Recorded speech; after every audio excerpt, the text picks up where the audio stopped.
विश्व भर में लोगों से कहना चाहता हूं, कम मेक इन इंडिया।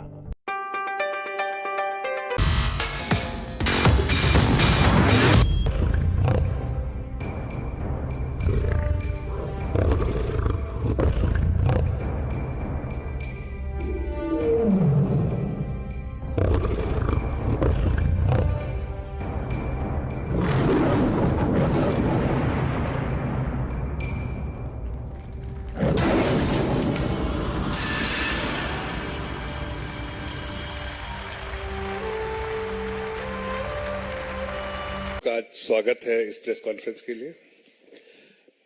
मैं इंट्रोडक्शन कराना चाहता हूं। जो फैक्ट फाइंडिंग टीम जो बंगाल की गई थी, वो प्रेस कॉन्फ्रेंस, उसके लिए आज के उस कमेटी के जो कन्वीनर है श्री रविशंकर प्रसाद जी, जो पूर्व केंद्रीय मंत्री भी रह चुके हैं और एमपी हैं, पटना साहिब से एमपी भी हैं, वो इस कमेटी के कन्वीनर हैं। उनके साथ डॉक्टर सत्यपाल सिंह जी हैं जो एमपी हैं और वो भी पूर्व केंद्रीय मंत्री रह चुके हैं। मिसेज रेखा वर्मा जो नेशनल वाइस प्रेसिडेंट है भारतीय जनता पार्टी की और एमपी भी हैं लोकसभा के, वो भी फैक्ट फाइंडिंग कमेटी के मेंबर हैं। ब्रिजलाल जी फॉर्मर डीजीपी हैं उत्तर प्रदेश के और एमपी हैं राज्यसभा से, वो भी फैक्ट फाइंडिंग कमेटी के मेंबर हैं। और doctor Rajdeep Roy world renowned orthopaedic surgeon हैं और राजदीप रॉय, और वो एमपी लोकसभा सिलचर से हैं, वो भी फैक्ट फाइंडिंग कमेटी के मेंबर हैं। ये सब लोग इस कमेटी के मेंबर, इन्होंने रिपोर्ट जो है सौंपी है, उसके बारे में प्रेस कॉन्फ्रेंस करेंगे श्री रविशंकर प्रसाद जी। धन्यवाद। Over to you sir.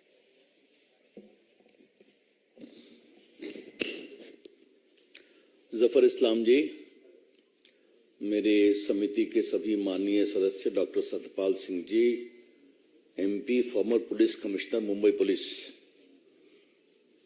और रेखा जी अपनी राष्ट्रीय उपाध्यक्षा हैं, लोकसभा के एमपी हैं। ब्रिजलाल जी जैसा बताया गया पूर्व डीजीपी हैं, राज्यसभा के एमपी हैं। और डॉक्टर राजदीप रॉय बहुत ही एमिनेंट ऑर्थोपेडिक सर्जन हैं और वो सिलचर से एमपी हैं। मैं रविशंकर। मित्रों, हम राष्ट्रीय अध्यक्ष जी ने ग्राम पंचायत चुनाव में बंगाल में हुई हिंसा को लेकर एक फैक्ट फाइंडिंग कमेटी एमपीज की बनाई थी, जिसका उन्होंने मुझे संयोजक बनाया था। हम लोग 12, 13, 14 3 दिन बंगाल का दौरा हमने किया। लगभग 2000 किलोमीटर के डिस्टेंस में हम लोग गए, कई जगह गए, देखा। आज हम लोगों ने राष्ट्रीय अध्यक्ष जी को अपनी रिपोर्ट सौंपी है, तो इसके पहले कि हम इसका कंटेंट्स के बारे में आपको बताएं, हम चाहते हैं कि हम लोग अपना पूरा काम आइए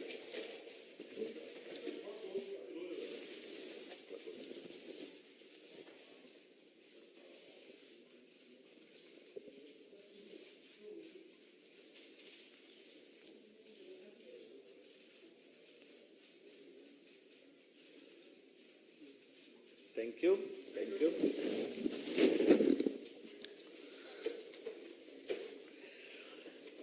मित्रों, यह देश लोकतंत्र है और हम सभी लोकतांत्रिक प्रक्रिया से सांसद बने हैं। लेकिन हमें ममता सरकार की अगुवाई में एक बहुत ही विकृत और शर्मनाक लोकतंत्र देखने का दुर्भाग्य मिला। We noticed a sickening symbol of shameful democracy in Bengal elections. आप सभी जानते हैं कि ग्राम पंचायत का चुनाव वो संविधान की एक मर्यादा है। संविधान के अंतर्गत फर्स्ट टायर ऑफ इलेक्शंस है वो, और उसका एक चुनाव आयोग होगा, ये भी संविधान में प्रावधान है। तो आज क्या ग्राम पंचायत, क्या नगर निगम, क्या जिला परिषद, क्या विधानसभा, क्या लोकसभा, इन सभी संस्थाओं के बारे में संविधान में ही प्रावधान है, और उसके बावजूद इस तरह की हिंसा हुई, ये बहुत दुर्भाग्यपूर्ण है। हमने अपने यात्रा में, एक तो मुझे मालूम था कि वहां यात्रा रोकी जाती है, सतपाल जी भी गए थे, बिजलाल जी भी गए थे तो रोक दिया गया, बहन रेखा जी भी गई थी तो इनको भी जाने नहीं दिया गया पूर्व में। तो इस बार मैंने दिल्ली से ही कमेंट करना शुरू किया, मैं उम्मीद करता हूं ममता जी हमें जाने देंगी अगर वो लोकतंत्र में बिलीव करती हैं। फिर हम हवाई अड्डे से उतरे तो हमें बाहर जाने दिया गया। फिर हमारी प्रेस कॉन्फ्रेंस थी, हमने कहा ममता जी धन्यवाद, आपने हमें हवाई अड्डे से बाहर निकलने दिया, हम उम्मीद करते हैं कि हमें हिंसाग्रस्त क्षेत्रों में विजिट करने का आप अवसर देंगी। ये चलता रहा। मित्रों, हमारी जो ऑब्जर्वेशंस है, जो इस रिपोर्ट का भी पार्ट है, उसके 5 मूल बिंदु हैं। नंबर 1, नॉमिनेशन करने नहीं देंगे। You will not be allowed to file nomination. Number 2, nomination कर लिया तो तुम्हें प्रचार नहीं करने देंगे, तुम्हारे बाल बच्चों को भी किडनैप कर लेंगे, सच्चाई हुई। तीसरा, अगर नॉमिनेशन कर भी दिया तो किसी तरह गड़बड़ी में आपका नॉमिनेशन रिजेक्ट करेंगे। और चौथा, अगर आपने बहुत प्रचार किया तो आपके समर्थकों के घर पर बम बरसाएंगे, पीटेंगे, घर में हिंसा करेंगे, इत्यादि इत्यादि। और अगर आप जीत गए तो आपको सर्टिफिकेट नहीं देंगे। सर्टिफिकेट तभी देंगे जब आप दस्तखत करो कि आप टीएमसी ज्वाइन करोगे। तो just to recapitulate, you will not be allowed to file nomination. If you succeeded, you will not be allowed to campaign under threat of kidnapping of your children. If yet you insist, then your supporters will be attacked, killed with impunity. And next, even if you manage to win, you will not be given the victory certificate till you give an undertaking of joining the TMC. ये एक मोटी बात आप जान लें, ये शर्म था। दूसरी बात, आप हमारी रिपोर्ट देखेंगे तो हमने हाईकोर्ट के 5 आदेश को कोट किया है। ये काफी इलैबोरेट रिपोर्ट है, शुरू में सिनॉप्सिस भी है कि हाईकोर्ट ने कैसे 5 बार निर्देश दिया है कि चुनाव फेयर होने चाहिए, सेंट्रल फोर्सेस की पोस्टिंग होनी चाहिए। सेंट्रल फोर्सेस की पोस्टिंग में गड़बड़ी की गई, सेंसिटिव बूथ की सूची नहीं दी गई, आपको मालूम है, तो उनको मिसप्लेस कराया गया ताकि वो फील्ड में जा नहीं सके। मैं हाईकोर्ट के 1-2 आदेश खाली आपके सामने पढ़ने की आपसे अनुमति चाहता हूं, और जिससे आपको समझ में आएगा कि हाईकोर्ट ने, देखिए मैं एक पढ़ रहा हूं। The State Election Commission to review the assessment plan submitted by state, and wherever there is inadequacy of the state police force in all such areas also, the State Election Commission shall requisition deployment of paramilitary forces. The requisition shall be done forthwith by the State Election Commission. बाकी और आदेश हुआ।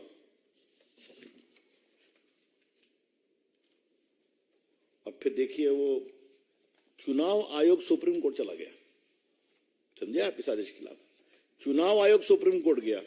Supreme court, the order of the high court would not call for any interference in these circumstances, तो उसको dismiss किया गया। और ये देखिए, देयरफॉर वी आर, ये हाई कोर्ट का एक और आदेश है। Therefore, we are of the view that such deployment of forces from other states to be in place on the date of polling and will not yield the desired result. Therefore, dehodes the number of police forces which may have been requisitioned for other state. The State Election Commission shall independently assess the requirement as observed earlier, and should be honest and bearing in mind so and so forth, constitutional obligation. उसके पश्चात फिर court का contempt भी हुआ, contempt में भी उनकी जवाब। और देखिए कोर्ट ने एक और आदेश क्या किया, मैं आपको सुना रहा हूं, सुनिए। The State Election Commission is duty bound to preserve all records concerning the election, including the CCTV footage, and it shall be solely responsible for the safety and security of all records. ये भी court ने कहा। तो court के इतने आदेश को हमने इसमें कोट किया है, इन सबों के बावजूद इतनी हिंसा हुई, तो ये हमारे लिए बहुत ही पीड़ादायक था। कई लोग मारे गए, हम लोग उनसे मिले, हम लोग जैसा बताया नॉर्थ बंगाल भी गए थे, साउथ बंगाल भी गए थे, डिटेल्स इसमें लिखा हुआ है। लेकिन कई लोग जो मारे गए, उनकी विधवाएं जब हम लोग उससे मिलकर रोती थीं, तो हम सबों के लिए बड़ा ही हृदय विदारक दृश्य था। It was a pathetic scene for us. मैं कुछ नाम आपके सामने रखना चाहता हूं, और ये सारी फोटो, ये सब इसमें सब फोटो सब बकायदे लगी हुई है। 10-15 फोटोग्राफ आपको हम बताना चाहते हैं, जो हम लोग गए थे, सब अस्पताल गए थे, बाकी जगह गए थे। अब मैं आपको बताना चाहता हूं कुछ चीजें जो आपके लिए जानना जरूरी है, और आज मैं आपके माध्यम से अपेक्षा करूंगा कि ये बात देश में जानी चाहिए। BJP candidate Madhumita Mandal was assaulted by TMC worker. हम उसके गांव गए थे 2 किलोमीटर चल करके। उसकी daughter in law Shweta pregnant थी। उसके ऊपर इतना हमला किया कि वो मेरे और रेखा जी के एकदम आकर के इतनी रोई, उसका घर तोड़ दिया। वो भागी हुई थी हमारी उम्मीदवार। दुर्गा मंदिर बूथ नंबर 125, एक 13 साल के लोकल बच्चे को फरसा से ऐसा मारा कि पूरा कट गया था उसका। उन्होंने सब देखा, बाकी दुर्गा मंदिर का उन्होंने वो भी कैमरा तोड़ दिया पूरा।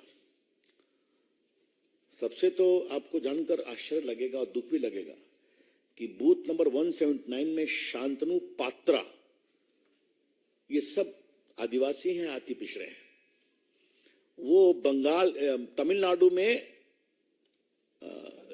राजमिस्त्री का काम करता है। वो घर आया था वोट देने, और राजमिस्त्री कुछ पैसे बचाया था और एक अच्छा मकान बनवाया। उसका एक ही पाप था कि उसने नरेंद्र मोदी की फोटो अपने बरामदे में लगाई थी। उसका घर तोड़ दिया, उसका फ्रिज तोड़ दिया, उसका टीवी तोड़ दिया। उसकी मां को इतना पीटा, वो रोते हुए हम लोग उसे मिली, और उसने तो भाग करके अपनी जान बचाई।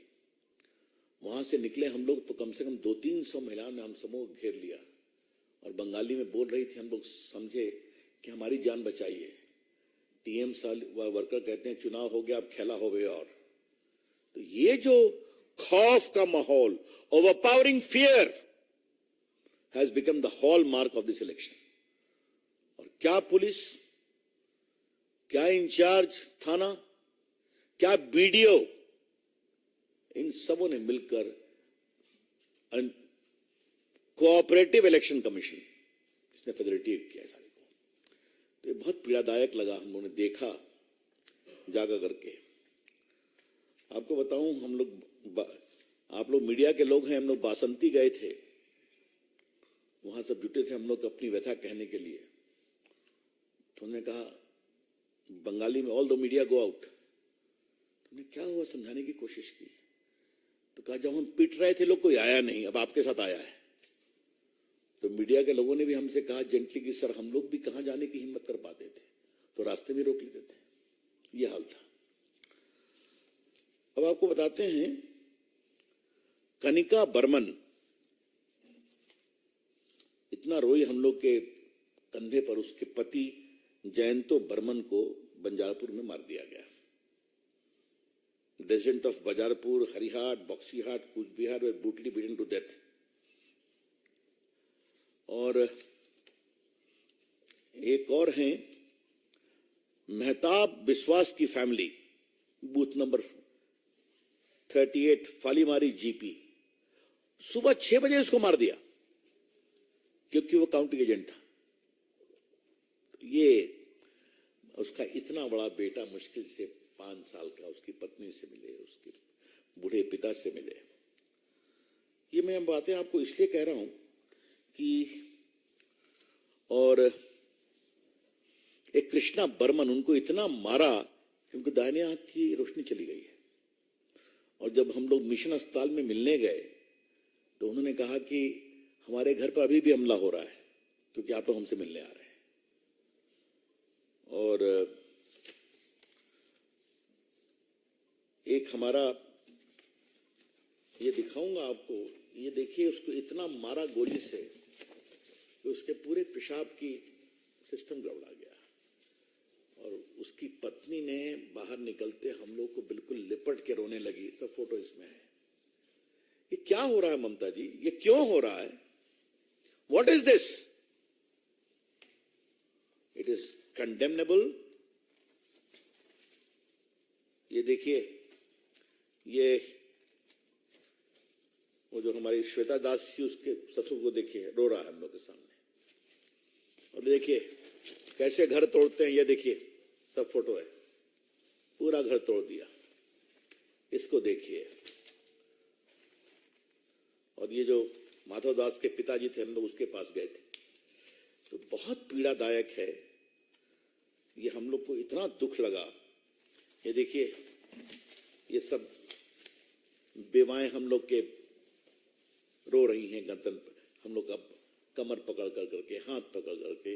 ये वो है जिसके पूरे पेशाब का रास्ता गड़बड़ा गया, वो रोने लगी। मतलब हम लोग के लिए भी बड़ा ये दुखदाई अनुभव था।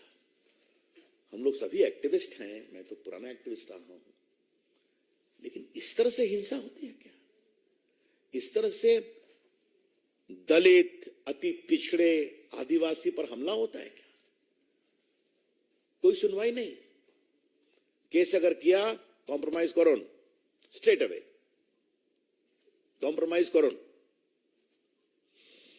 तो ऐसा लगा कि पूरी मशीनरी बिल्कुल एक प्रकार से जुटी हुई है कि ममता जी को ये न के न प्रकारेण जिताना है और विरोध करने वालों को मारना पीटना है। तो ये मैंने आपको थोड़ा विस्तार से बताया, ये रिपोर्ट का पार्ट है। फिर भी मुझे इस बात का बहुत गर्व है कि हमारे भाजपा के कार्यकर्ताओं और समर्थकों ने बहुत हिम्मत दिखाई। 11,000 ग्राम पंचायत के मेंबर्स भाजपा के चुने गए, इसमें भी, और पूरा लेफ्ट और सीपीआई, सीपीएम, कांग्रेस हमसे वो 4,000 पर हैं सब मिलाकर के। और अगर ये ईमानदारी से चुनाव हुआ होता तो BJP would have swept the gram panchayat election. मुझे कहने में जरा भी आपत्ति नहीं है, जीतती जबरदस्त रूप से।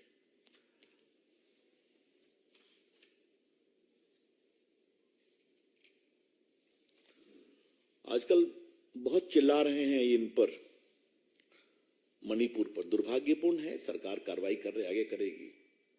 एक आदिवासी हमारी उम्मीदवार के साथ बलात्कार हुआ कि नहीं हुआ, याद है ना आपको? उसके कपड़े फाड़े गए और डीजीपी ने कहा घटना झूठी है, और बाद में घटना सही हुई। जब हंगामा हुआ तो उनको स्वीकारना पड़ा कि किटो को गिरफ्तार किया गया। एक और जगह समस्या हुई।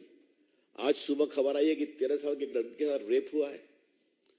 तो ममता जी, आप तो महिला नेत्री है ना, आपने अपने बंगाल को क्या मैं शब्दों का प्रयोग नहीं कर पा रहा हूं, महिला की इज्जत के साथ खिलवाड़ का प्रदेश बना दिया है क्या? इससे अधिक मैं कड़े शब्द नहीं बोल सकता क्योंकि मेरे वो संस्कार नहीं है। तो मित्रों, हमने कहा कि आपके सामने विस्तार से रख दें। कमेटी का पूरा ईमानदारी से मानना है कि इतनी बड़ी हिंसा हुई। हां, आप लोगों ने कई स्टिंग ऑपरेशन किया और बम का दिखाया कि ऐसा बम का व्यापार चल रहा था वहां। पैसा फेंको, माल ले, बिल्कुल फ्रीली अवेलेबल। तो हम लोगों ने एक अनुशंसा की है कि जितने भी आपराधिक मामले चुनाव संबंधित हैं, ये सबकी जांच सीबीआई से करवाई जाए।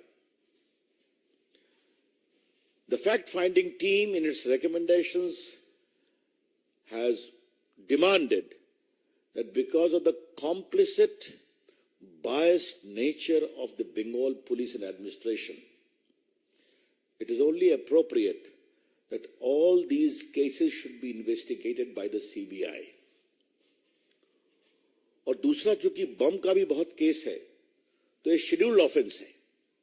अब जितने भी बमबाजी के केस हैं, उनकी जांच NIA से कराई जाए। All cases of bomb explosion should be investigated by the NIA because that is a scheduled offense. एक अंतिम बात कहनी है, फिर आपके हम प्रश्न लेंगे। हम लोग बंगाल में घूम रहे थे, तो हमें बंगाल की पुरानी स्मृतियां आ रही थी। ये अरविंदो घोष का बंगाल है, ये सुभाष चंद्र बोस का बंगाल है, ये रविन्द्रनाथ टैगोर का बंगाल है, ये ईश्वरचंद्र विद्यासागर का बंगाल है। हमने कई बार कहा इस बात को। एक से एक कलाकार, एक से एक साहित्यकार। ममता जी, आपने इस बंगाल की आत्मा को कहां मार दिया है? Mamata ji, we are constrained to observe that you have not only ruined but suppressed the creative soul of Bengal. ये हो गया है। बस मित्रों, मुझे अपनी ओर से इतना ही कहना था। Anything you have to add? Anything add?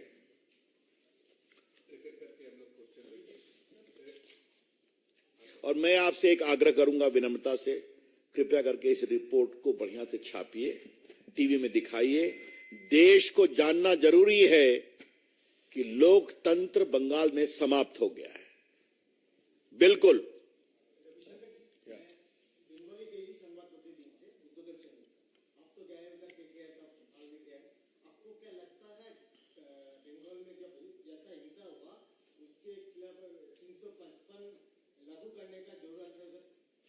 देखिए, these are matters to be considered by the government.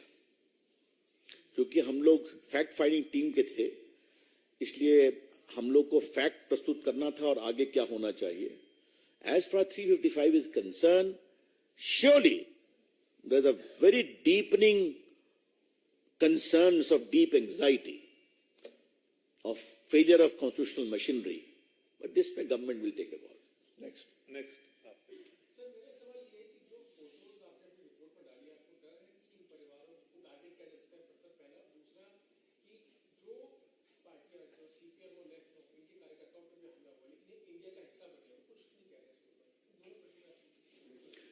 आपके दूसरे प्रश्न का जवाब आप मुझसे मत पूछिए, आप पूछिए सीताराम येचुरी से और पूछिए राहुल गांधी से।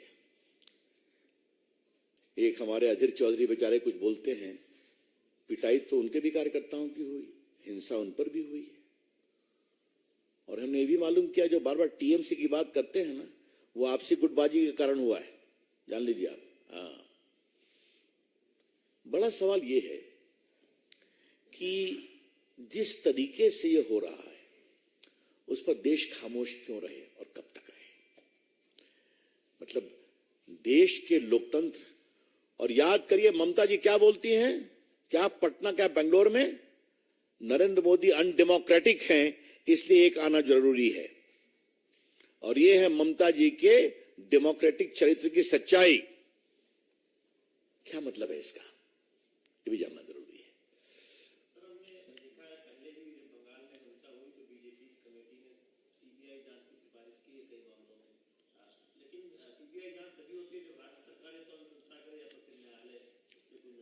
चलिए, इसके जो भी संवैधानिक विकल्प होंगे वो पीड़ित लोग इसको करेंगे। आपने जो एक बात कही ना कि टारगेट करेंगे, अब और क्या करेंगे? क्या करेंगे? घर तोड़ दिया, गर्भवती को पीटा, हमारे कार्यकर्ता को मार दिया, उसके परिवार को विधवा कर दिया, तो जितना करना था उन्होंने कर दिया। कम से कम ये क्रूर सच्चाई तो देश दुनिया के सामने आनी चाहिए।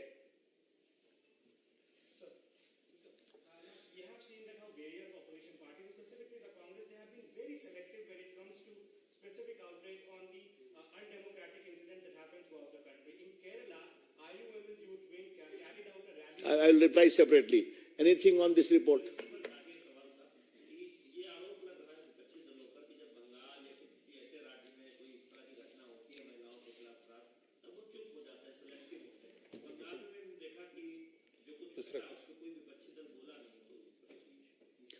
नहीं, मुझे तो आश्चर्य लगा कि प्रियंका गांधी जो इतना बोलती हैं आजकल, वो भी महिलाओं पर कुछ नहीं बोली है। इसे कहते हैं हिपोक्रेसी, शर्मनाक दोहरे मानदंड, ये मैं कहना चाहूंगा। और बाकी देश सब देखता है, समझता है, चिंता मत करिए आप। लेकिन हाँ, इतना मैं अवश्य कहूंगा सारे मित्रों की तरफ से कि इस बार इस पूरे मामले की हमने बड़ी व्यापक, आपने भी देखा होगा, बहुत हमने सबूत जुटाए हैं। ये हम लोग ने बहुत हृदय विदारक था, ये मैं स्वीकार करूंगा। नेक्स्ट सर, जिस तरह से विपक्ष जो है वो अविश्वास प्रस्ताव ला रहा है, बिहार के मुख्यमंत्री नीतीश कुमार उन्होंने समर्थन किया है और कहा है हालात की यह मांग है, प्रधानमंत्री नरेंद्र मोदी को जवाब देना चाहिए। कैसे देखते हैं? नीतीश कुमार जी कोप भवन से बाहर निकल गए क्या? मैंने सुना था वो कोप भवन में थे, उनकी बात नहीं सुनी गई थी। अच्छा, मतलब कोप भवन से बाहर आ गए वो? हाँ, चलिए ठीक है, अच्छा है, बोले हैं। आज मैं एक सवाल आपके इस विषय पर कह ही देना चाहता हूं, क्या नरेंद्र मोदी जी को लोग बोलने देंगे? आज मैं इस रिकॉर्ड को बहुत स्पष्ट करना चाहता हूं। नरेंद्र मोदी जी एक अंतर्राष्ट्रीय स्तर के लोकप्रिय नेता हैं। 9 साल के बाद भी उनकी अप्रूवल रेटिंग 76% है। पूरी दुनिया उनकी बात सुनती है, देश की जनता उनकी बात सुनती है। क्या विपक्षी उनकी बात सुनते हैं सदन में? ये बात मैं बड़ी ईमानदारी से कहना चाहता हूं। याद करिए, राष्ट्रपति के अभिभाषण पर प्रधानमंत्री जी धन्यवाद देते हैं ना। पिछले बार लोकसभा में तो उनको बोलने दिया गया, राज्यसभा में 2 घंटा उनको रोका गया, 2 घंटा। यही कांग्रेस पार्टी, यही टीएमसी किस मुंह से बात करते हैं कि हम पीएम बोलने के लिए सुनना चाहते हैं? बाकी तो जो हो कानूनी हमारे संसदीय कार्य मंत्री और बाकी नेता तय करेंगे, लेकिन मुझे जरा भी शंका नहीं है कि नरेंद्र मोदी जी को नहीं सुनेंगे, विरोध करेंगे, वॉकआउट करेंगे। तो उनको पॉलिटिक्स करना है, करने दीजिए। हाँ, और कुछ? बहुत बहुत धन्यवाद आप सभी नहीं, 1 मिनट, वो जो कहाँ का सवाल हो बताया? नीतीश का तो मैंने बताया ही था, कोप भवन से। It is very condemnable, shocking and plainly unacceptable. I hope the Chief Minister of Kerala will take appropriate action. Hindu faith cannot be castigated like this.